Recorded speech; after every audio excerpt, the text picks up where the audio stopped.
Alright, देखिए बच्चों, अब हम बात करेंगे आपके एंटी हिस्टामिनिक्स की। हिस्टामिन से आपके एग्जामिनेशन में जो क्वेश्चन आएगा वो बेसिकली क्या हो सकता है, ये मैं ऑलरेडी हिस्टामिन चैप्टर पहले स्टार्ट करने के पहले मैंने बताया था। हिस्टामिन से आपके कई क्वेश्चन बन सकते हैं। नंबर वन की आपका हिस्टामिन की सिंथेसिस डिग्रेडेशन लिखो, उसका एंटी हिस्टामिनिक का क्लासिफिकेशन लिखिए, हिस्टामिन की फार्माकोलॉजी को लिखिए, एंटी हिस्टामिनिक्स की फार्माकोलॉजी को लिखिए। तो हिस्टामिन के चैप्टर से आपके नंबर ऑफ क्वेश्चंस जो है कई बन सकते हैं, राइट। मतलब कई बनने की पॉसिबिलिटी होती है और कई बार डिफरेंट क्वेश्चन आ भी चुके हैं।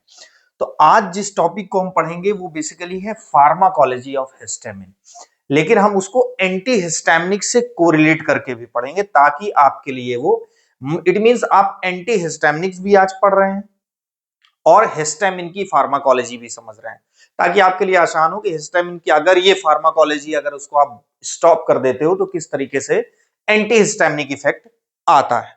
तो सबसे पहले देखिए बच्चों, आज का टॉपिक है आपका pharmacology of histamine and anti histaminic. इसमें कोई डाउट नहीं है। बात आगे, हिस्टामिन। हिस्टामिन आपका ओवरऑल अगर जो हमने पढ़ा कि ये एक तरीके का मास्ट सेल से रिलीज होने वाला केमिकल सब्सटेंस है और बेसिकली ये तब रिलीज होता है जब कहीं पे इन्फ्लामेटरी रिएक्शंस चल रही हो, राइट। तो सबसे पहले आप इसको क्या बोलोगे, ये एक तरीके का क्या है, इन्फ्लामेटरी मीडिएटर्स, राइट। तो जब हिस्टामिन इन्फ्लामेटरी मीडिएटर है तो अगर आपको इन्फ्लामेशन रिड्यूस करना हो तो आप एंटी हिस्टामिनिक्स की बात करोगे। इस तरीके से आप कॉन्सेप्ट डेवलप कर सकते हैं। हिस्टामिन रिस्पॉन्सिबल है हाइपर सेंसिटिविटी के लिए। मींस कई बार हिस्टामिन किसी चीज से सपोज करिए आपको एलर्जिक कंडीशन है तो उसका अगर एक्सपोजर आपकी बॉडी में उस पर्टिकुलर फॉरेन पार्टिकल का होता है तो उसके अगेंस्ट जो इम्यूनोजेनिक रिएक्शंस चलेंगी वहां पे हिस्टामिन का बहुत रोल है। तो हिस्टामिन कई बार आपका हाइपर सेंसिटिविटी के लिए रिस्पॉन्सिबल है एलर्जिक कंडीशन में। तो ओवरऑल अगर हम एंटी हिस्टामिनिक्स देते हैं तो आप एलर्जिक जो रिएक्शंस हैं उसको भी क्या कर पाएंगे, कंट्रोल कर पाएंगे। तो यहां से हम क्या करेंगे, चूंकि हमको पता है कि हम ये हाइपर सेंसिटिविटी के लिए रिस्पॉन्सिबल है तो एंटी हिस्टामिनिक्स में हम उसका उस तरीके से यूज करेंगे। देखिए सबसे पहले फार्माकोलॉजी की अगर बात करें हिस्टामिन की, तो हिस्टामिन आपका ब्लड वेसल्स में दो तरीके का रिस्पॉन्स यहां पे देखना है। सबसे पहले एक रिस्पॉन्स अर्ली जो हिस्टामिन देते ही आया, तो हिस्टामिन अपने दो रिसेप्टर के थ्रू एक्ट करता है मेनली बॉडी में, H1 और H2। हो सकता है और भी रिसेप्टर हो, लेकिन आपका डोमिनेटिंग जो मैकेनिज्म है आपके एग्जामिनेशन में जो पूछा जाएगा वो H1 पूछा जाएगा। तो H1 और H2 के थ्रू एक्ट करता है। अब H1 का जो बेसिकली एंटी हिस्टामिनिक्स में हम जो H1 ब्लॉकर्स पढ़ेंगे या H1 एंटी हिस्टामिनिक्स आप उनको बोल सकते हो, उनका हम इफेक्ट फार्माकोलॉजी आपसे एग्जामिनेशन में पूछा जाएगा। तो बहरहाल हिस्टामिन का अगर हम ब्लड वेसल्स पे इफेक्ट देखते हैं तो इसका एक रिस्पॉन्स है अर्ली और एक रिस्पॉन्स है डिलेड। अर्ली रिस्पॉन्स जो इमीडिएट रिस्पॉन्स आता है वो H1 रिसेप्टर के थ्रू आता है, जबकि जो डिलेड रिस्पॉन्स है वो H2 रिसेप्टर के थ्रू आता है। अच्छा, दोनों रिस्पॉन्स चाहे वो H1 हो चाहे वो H2 हो, वो करेगा क्या, वैसोडायलेटेशन। क्या करेगा, वैसोडायलेटेशन। और बच्चों जब कभी वेसल्स डायलेट होगी तो ओवरऑल ब्लड प्रेशर क्या होगा, कम होगा, हाइपोटेंशन की कंडीशन होगी। नंबर टू, देखिए ब्लड वेसल्स अगर डायल्यूट होती है, इट मींस अगर हम जैसे हम सपोज करिए फेस की बात करते हैं, तो फेस में अगर ब्लड वेसल्स डायलेट होती है तो वहां पे ब्लड का फ्लो जो होगा, वहां पे ब्लड की अवेलेबिलिटी ज्यादा होगी। तो कई बार आपके फेस में ग्लो या शाइनिंग होती है जिसको हम बोलते हैं फेशियल, जो ब्लड वेसल्स होती है उनमें ब्लड फ्लो, वैसोडायलेटेशन की वजह से ब्लड फ्लो वहां ज्यादा होता है, जिसकी वजह से आप उसको बोलते हो फ्लशिंग। क्या बोलते हैं हम, फ्लशिंग। तो फ्लशिंग के लिए रिस्पॉन्सिबल क्या है, हिस्टामिन। कई बार ये हिस्टामिन कैपिलरी परमेबिलिटी को बढ़ाता है। लाइक आपकी ये क्या है, ब्लड वेसल है, राइट। अब इस ब्लड वेसल में हिस्टामिन यहां पे आया तो हिस्टामिन ओवरऑल यहां पे जो ये बेसिकली कैपिलरी अगर हम इसको सपोज करें तो ये जो लीकेज को बढ़ाता है, मींस ये लीकेज को बढ़ाएगा तो जो फ्लूइड यहां पे आएगा वो क्या, किसकी वजह बनेगा, इडेमा की। तो ये बेसिकली हिस्टामिन क्या करता है कि ये कैपिलरी परमेबिलिटी को प्रमोट करता है, जिसकी वजह से ये इडेमा कॉज करता है।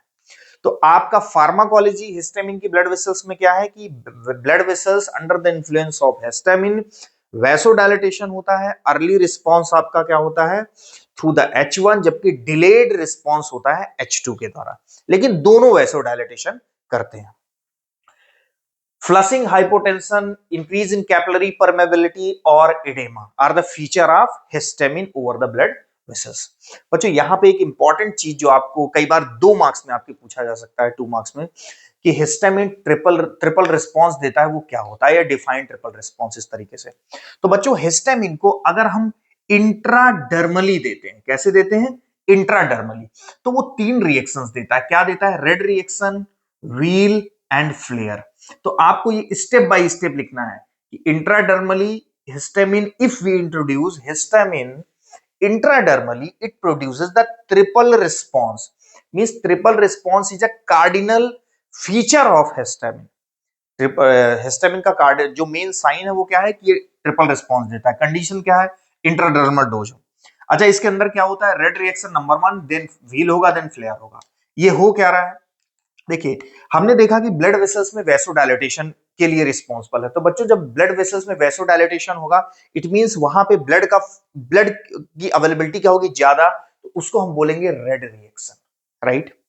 जबकि व्हील में हम बोलेंगे चूंकि ये कैपिलरी परमेबिलिटी या इडेमा को बढ़ाता है, तो वहां पे पर्टिकुलर पार्ट में जहां पे ये चीज होगी वहां क्या होगी, स्वेलिंग, उसको हम बोलते हैं व्हील। ये क्यों हो रही, क्योंकि वो इडेमा कॉज कर रहा है। जबकि फ्लेयर क्या होता है, फ्लेयर बेसिकली आपका रीजन जो फ्लेयर मींस जो स्वेलिंग हुई, रेडनेस हुई, रेडनेस का जो स्प्रीड हुआ, ये इस तरीके से रेडनेस जो स्प्रीड हुई सर्टेन एरिया में स्किन के, वो बेसिकली क्यों हुई, क्योंकि वो ये जो है basically histamine sensory nerve ending को थ्रू द H1 रिसेप्टर भी स्टिमुलेट करता है। और जब कभी सेंसरी नर्व एंडिंग मींस आपके जो सेंसरी नर्व है हमारी बॉडी में, उसकी जो एंडिंग्स है, tip of the sensory nerves हैं, वो जब सेंसिटाइज होंगी with the help of histamine, तो वो क्या कॉज करती हैं, वो और उस रेडनेस को क्या करती हैं, बढ़ाती हैं। तो ओवरऑल इसको हम बोलते हैं फ्लेयर। तो आपका red reaction, wheel and flare किसका फीचर है, हिस्टामिन का। इस तरीके से हम सेंसरी नर्व एंडिंग को भी ये क्या करता है, सेंसिटाइज करता है। और इसकी वजह से ये प्रोराइटिस, प्रोराइटिस का मतलब होता है जिसको हम हिंदी में बोलते हैं खुजली, तो प्रोराइटिस की वजह बनती है। दूसरा ये पेन भी इंड्यूस करता है। तो कई बार इसीलिए हम एंटी हिस्टामिनिक्स जो हम लेंगे कई बार प्रोराइटिस से बचने के लिए इचिंग के अगेंस्ट लेते हैं, तो वो एक अलग पार्ट है। आप अगर ये समझ लेते हैं तो आपके लिए वो एंटी हिस्टामिनिक आसान होगा। Visceral smooth muscle, visceral smooth muscle में लाइक अगर हम गैस्ट्रोइंटेस्टाइनल ट्रैक्ट की स्मूथ मसल की बात करें, राइट, तो बेसिकली वहां पे ये क्या करता है, अगर हम लंग्स की बात करें, फेफड़ों की बात करें, तो गैस्ट्रोइंटेस्टाइनल ट्रैक्ट में और बेसिकली लंग्स में ये हिस्टामिन पावरफुल कॉन्ट्रैक्टर की तरह काम करता है। और किस रिसेप्टर के थ्रू, H1। देखिए H1 पे ही हम फोकस कर रहे हैं। तो H1 आपका H1 mediated contraction in the visceral smooth muscle, और कहां पे, like in the bronchoconstriction, lungs में कॉज करता है। और यही वजह होती है कि हम एंटी हिस्टामिनिक्स का यूज, क्योंकि ये हिस्टामिन कर रहा है, तो आप एंटी हिस्टामिनिक्स का यूज ब्रोंको डायलेटर के रूप में करते हैं, क्योंकि हिस्टामिन क्या कर रहा है, ब्रोंको कॉन्स्ट्रिक्शन। तो एब्डोमिनल क्रैम्प्स, एब्डोमिनल क्रैम्प्स के लिए भी आपका क्या रिस्पॉन्सिबल है, हिस्टामिन। तो आप एंटी हिस्टामिनिक को कहां यूज करोगे, जहां पे जीआईटी में आपको इस एज ए स्पाज्मोलाइटिक्स के रूप में आप यूज करेंगे। अब जब इतना कॉन्सेप्ट आप समझ गए, तो आपका एंटी हिस्टामिनिक्स में बेसिकली H1 एंटी हिस्टामिनिक्स की अगर बात करें तो इसमें 2 कैटेगरी है। H1 एंटी हिस्टामिनिक्स में आपका सबसे पहले जो भी H1 एंटी हिस्टामिनिक्स होगा वो कंपिटिटिव ब्लॉक करेगा किसको, H1 रिसेप्टर को। बच्चों जो H1 एंटी हिस्टामिनिक्स है ये 2 कैटेगरी के हैं, first generation and second generation. अच्छा, दोनों में समझने वाली बात ये है कि इन दोनों का जनरेशन इसलिए बनाया गया क्योंकि दोनों में जो आपस में डिफरेंस था वो इस बात को लेकर था कि जो फर्स्ट जनरेशन की ड्रग थी वो ट्रिपल बी को ज्यादा क्रॉस करती थी, नंबर 1, और नंबर 2 कि उनका एंटी कोलिनर्जिक इफेक्ट ज्यादा था। मींस जो फर्स्ट जनरेशन की ड्रग थी वो ट्रिपल बी को ज्यादा क्रॉस करती थी और एंटी कोलिनर्जिक इफेक्ट ज्यादा था। थोड़ा सा यहां हम नेक्स्ट पॉइंट में आते हैं, और चूंकि इनका ये चीज ज्यादा थी, ट्रिपल बी की पेनिट्रेशन ज्यादा था, एंटी कोलिनर्जिक इफेक्ट ज्यादा था, यही वजह थी कि इनका जो साइड इफेक्ट था बेसिकली वो सिडेशन कॉज करती थी फर्स्ट जनरेशन, और साइकोमोटर इंपेयरमेंट करती थी, क्योंकि ये ट्रिपल बी को ज्यादा क्रॉस करती थी। और साइकोमोटर इंपेयरमेंट इससे भी रिलेटेड है क्योंकि ये एंटीकोलिनर्जिक इफेक्ट देती है। बच्चों, एंटीकोलिनर्जिक इफेक्ट देती हैं तो कई बार, जैसे एंटीकोलिनर्जिक इफेक्ट में अगर हम बात करें ड्राइनेस ऑफ माउथ, जैसे यहां पे लिखा है ड्राइनेस ऑफ माउथ, ये डीओएम शॉर्ट में लिखा है, ब्लड विजन, यूरिनरी रिटेंशन या कॉन्स्टिपेशन, तो कई बार इन ड्रग्स का एडवर्स इफेक्ट भी ज्यादा होता है। तो आपको ये चीज पैरेलल समझते हुए चलनी है कि फर्स्ट जनरेशन की ड्रग सेकेंड जनरेशन से इस बात को लेकर डिफर करती है कि फर्स्ट जनरेशन के ड्रग की जो पेनिट्रेशन होता है ट्रिपल बी का वो ज्यादा होता है एंड एंटीकोलिनर्जिक इफेक्ट्स ज्यादा होते हैं। तो एंटीकोलिनर्जिक इफेक्ट्स में कुछ तो एडवर्स इफेक्ट की तरह कंसीडर हो जाते हैं, कुछ एंटीकोलिनर्जिक इफेक्ट आप उसका यूज की तरह कंसीडर करते हो, वो अभी मैं डिस्कस करूंगा कैसे। तो बहरहाल आपको यह समझना है कि फर्स्ट जनरेशन की ड्रग का जो साइड इफेक्ट है वो सेडेशन एंड साइकोमोटर इंपेयरमेंट होता है, और यही वजह होती है कि फर्स्ट जनरेशन की ड्रग उन इंडिविजुअल्स को आप सजेस्ट नहीं करते जिनको कांस्टेंट अटेंशन की जरूरत होती है, लाइक जो भी आप कोई स्पोर्ट्स फुटबॉल का, या स्विमर आप स्विमिंग करते हैं, या आप किसी ड्राइवर हैं, तो उस तरह के ऑक्यूपेशन में आप फर्स्ट जनरेशन ड्रग को आप अवॉइड करते हैं, क्योंकि ये साइड इफेक्ट इनका क्या है, सेडेशन और साइकोमोटर इंपेयरमेंट। तो ये बात समझ में आ गई। अच्छा, सेकेंड जनरेशन की ड्रग में ये चीजें क्या है, कम है, मींस उनका साइड इफेक्ट क्या नहीं है, सिडेशन नहीं है, क्या नहीं है, साइकोमोटर इंपेयरमेंट नहीं है। तो ये बात क्लियर हो गई यहां से फर्स्ट जनरेशन और सेकंड जनरेशन का थोड़ा सा इफेक्ट। अच्छा, दोनों कौन सी ये ब्लॉकर है, H1 blocker. Based on the H1 blocking action, anticholinergic properties, इनके डिफरेंट डिफरेंट यूजेस हैं, तो ये आपके एग्जामिनेशन में आपको कोट करना है। H1 ब्लॉकिंग एक्शन, जैसे H1 को हमने देखा कि ये वजह किसकी बन रही थी, प्रोराइटिस की, क्योंकि सेंसरी नर्व एंडिंग को क्या कर रहा था, सेंसिटाइज करता था। तो आप H1 ब्लॉकिंग जो एक्शन है इसका इचिंग के अगेंस्ट आप मींस आप एंटी हिस्टामिनिक्स को इचिंग, अर्टिकेरिया, जैसे हाइव्स वगैरह हो जाते हैं, स्वेलिंग हो जाती है बॉडी में, है फीवर, एलर्जिक रिस्पॉन्स होते हैं इसमें, तो इचिंग, अर्टिकेरिया, है फीवर में इसका H1 ब्लॉकिंग एक्शन जो एंटी हिस्टामिनिक का वो यूज करके आप करते हो। जबकि इस एंटीहिस्टामिनिक्स में जो एंटीकोलिनर्जिक एक्शंस है बेसिकली, अब एंटीकोलिनर्जिक एक्शंस देती है कौन सी, मेनली फर्स्ट जनरेशन, राइट। तो आप इसी वजह से इसको पार्किंसोनिज्म में भी यूज करते हो। अच्छा, इसका आप कोड याद कर सकते हैं, PACP। तो P से क्या है, पार्किंसोनिज्म में आप इसको यूज करते हो, किसको, एंटीहिस्टामिनिक्स को।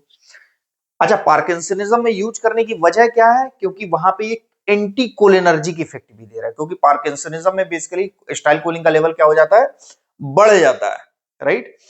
तो पार्किंसनिज्म में यूज करते हो। एक्यूट मस्कुलर डिस्टोनिया, जब कंटिन्यूअस इनवॉलेंटरी कॉन्ट्रैक्शन जिसकी वजह होती है एसिटाइलकोलिन, उसका लेवल बढ़ता है, तो आप चाहोगे कि उसका लेवल कम हो, क्योंकि एंटीहिस्टामिनिक एंटीकोलिनर्जिक एक्शन भी देती है, इसी वजह से हम इसको एक्यूट मस्कुलर डिस्टोनिया में भी यूज करते हैं। कॉमन कोल्ड, कॉमन कोल्ड में जैसे आपका, चूंकि आपको पता है कि जो एसिटाइलकोलिन है वो हर तरीके के सिक्रीशंस को बढ़ाता है, क्योंकि हम उसको रेस्ट एंड डाइजेस्ट से कोरिलेट करते हैं। तो जब हर तरीके का सिक्रीशन बढ़ेगा, सलाइवेशन, लैक्राइमेशन, तो आप ओवरऑल आप कॉमन कोल्ड में जो सिक्रीशंस है, म्यूकस सिक्रीशंस है फ्रॉम द नोज, आप उसको कम करने के लिए आप एंटीकोलिनर्जिक प्रॉपर्टी जो एंटीहिस्टामिनिक की है वो यूज करते हैं। और यही वजह होती है कि कॉमन कोल्ड में भी हम एंटीहिस्टामिनिक ड्रग लाइक डाइफेनाइड्रामिन वगैरह का यूज करते हैं। Prophylaxis of motion sickness. Motion sickness mean sudden, आप जब का मोशन सिकनेस आपको तब होता है जब आप किसी ट्रेवल कर रहे हो और कंटिन्यूअस सर्कुलर मोशन में ट्रेवल कर रहे हो, और उसमें क्या हो कि आपके आईज में चीजें जो मूवल हो, लेकिन आपको जो ईयर आपका सेंस करे वो कांस्टेंट सेंस करे। तो जब ये डिसबैलेंस होता है बेसिकली, ये मैं डिटेल इसका एक सेशन लूंगा, तो उसको हम बोलते हैं मोशन सिकनेस। तो वहां पर भी आप इस एंटीकोलिनर्जिक प्रॉपर्टी का यूज करते हो और एंटीहिस्टामिनिक को यूज करते हो प्रोफाइलेक्सिस ऑफ मोशन सिकनेस। जबकि अदर यूजेस में अगर हम बात करें तो इडियोपैथिक प्रोराइटिस, ऐसा मतलब खुजली बेसिकली जिसमें आपका कॉज अननोन हो, वहां पे आप यूज करते हो and vertigo. Vertigo means sir का चकराना। तो ओवरऑल ये जो प्रॉपर्टीज हैं ये बेसिकली एंटी हिस्टैमिनिक्स के ये यूजेस हैं। ये आपको एग्जामिनेशन में लिखना ही लिखना है, बल्कि इनको हाईलाइट करके लिखना है। ये डिफरेंसेस आपको सबसे इंपॉर्टेंट है। और बहरहाल आपका बेसिक कॉन्सेप्ट जो डेवलप होगा वो आपका यहां से होगा, राइट। तो इस तरीके से आपका एंटी हिस्टैमिनिक्स में आपका question number 1, classify anti histaminics drug, discuss their pharmacological actions. तो फार्माकोलॉजिकल एक्शंस में आपको ये चीजें मेंशन करनी है। अगर हिस्टामिन का फार्माकोलॉजी पूछता है तो आपको ये चीजें डिस्कस करनी है, राइट। इसीलिए मैंने पैरेलली दोनों को साथ में बताया। So this was all about the histamine histamine and their histamine and the pharmacology of antihistaminics. Thank you very much.